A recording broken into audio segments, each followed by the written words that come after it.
এবার ২ বছর পর বেন স্টোকস সেঞ্চুরি করলেন। সিরিজের দ্বিতীয় টেস্টের পর তার ব্যাটিং নিয়ে বড়সড় প্রশ্নই তুলেছিলেন সাবেক ইংল্যান্ড অধিনায়ক মাইকেল এথারটন। তিনি বলেছিলেন, খেলেন শুধু টেস্ট, তাতেও যদি সিরিজের পর সিরিজ সেঞ্চুরি না থাকে সামর্থ্য নিয়ে প্রশ্ন উঠবেই। আজ ভারতের বিপক্ষে ওল্ড ট্রাফোর্ড টেস্টের তৃতীয় দিনে সেই ব্যাটিং প্রশ্নের যেন জবাব দিলেন বেন স্টোকস। দিনের প্রথম সেশনেই ৩ অঙ্ক ছুঁয়েছেন ইংল্যান্ড অধিনায়ক, যা টানা ২ বছর ও ৩৫ ইনিংসের পর তার প্রথম।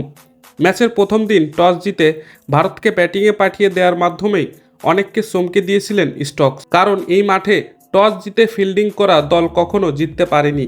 এরপর ভারতের প্রথম ইনিংসে ৩৫৮ রানে গুটিয়ে দিতে স্টোকসই রাখেন বড় ভূমিকা, নেন ৫ উইকেট।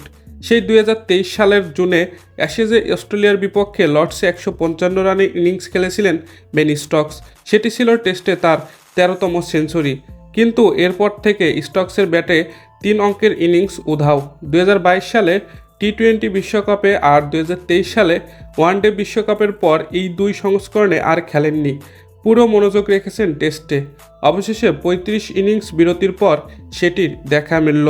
দর্শক, খেলাবাজের ভিডিও পর্যন্তই। ভিডিওটি ভালো লাগলে লাইক করুন। নিয়মিত খেলার আপডেট ভিডিও পেতে আমাদের চ্যানেলটিকে সাবস্ক্রাইব করে রাখুন। ফেসবুক পেজ থেকে দেখে থাকলে পেজটিকে ফলো দিয়ে রাখুন।